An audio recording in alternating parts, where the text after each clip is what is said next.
আমার কাছে শীতকালে সকাল 7টা মানে ভোর 5টার সমান। ছেলেকে স্কুলে ছেড়ে বাড়িতে এসে দেখি দিদি নতুন আলু সেদ্ধ করে রেখেছে।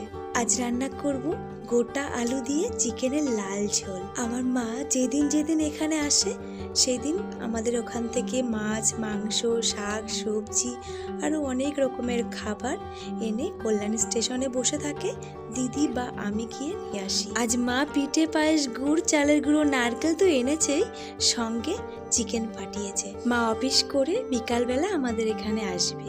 আজকের চিকেনটা একটু অন্যরকম ভাবে রান্না করেছি। সামান্য একটু মিট মশলা দিয়েছি আর কষানোর শেষে দিয়েছি গোলমরিচ বাটা। আমার রান্নাও শেষ আর ওদিকে ছেলের স্কুলও ছুটি হয়ে গেছে।